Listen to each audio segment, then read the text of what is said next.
In the shadowed heart of Sambumakan village, where the whispers of the past mingle with the rustling leaves, there lies a house that locals dare not speak of after dusk. This is the tale of the Doll's House of Sambumakan, a place where the boundary between the living and the dead is as thin as the veil of fog that envelops the village at twilight. Our story unfolds with a brave soul named Arjuna, a writer drawn to the macabre and the unexplained. His quest for inspiration led him to the infamous house, a structure shrouded in vines and secrets. The villagers warned him, their eyes wide with fear, of the dolls that danced in the moonlight and the cries that pierced the stillness of the night.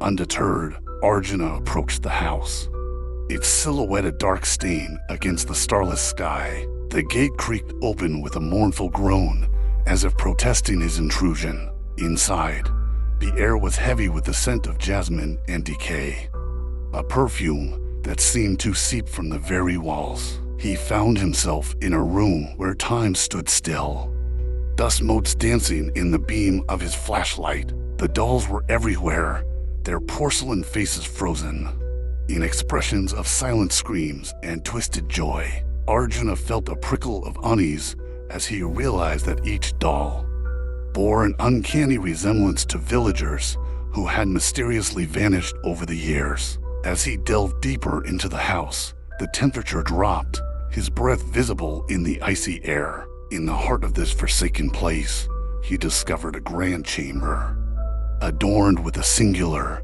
magnificent dollhouse. It was a replica of the very mansion he stood in, each room meticulously crafted, a mirror to the world around him. But it was the figures within the dollhouse that held Arjuna's gaze. They moved of their own accord, reenacting scenes of a bygone era, their tiny voices a whisper of malice and sorrow. The dollhouse was not just a replica, it was a prison, holding the souls of those who had once called this place home. Arjuna realized the horror that befell the village was tied to this cursed abode. The dolls were not mere playthings, but anchors, tethering the spirits to the mortal realm. He knew he had to act to break the cycle of torment that plagued Sambumakan.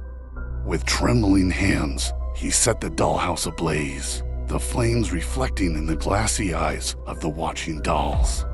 As the fire consumed the miniature mansion, a cacophony of ethereal wails filled the air. The spirits finally released from their porcelain prisons, Arjuna fled the house as it too began to succumb to the inferno, the dolls collapsing into ash and memory. He emerged into the night, the village of Sambumakan forever changed by his actions.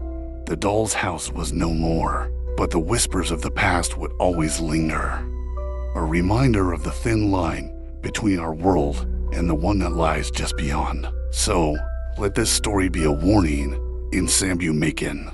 When the night is dark and the fog rolls in, remember the tale of the doll's house and tread carefully, for some stories are best left untold.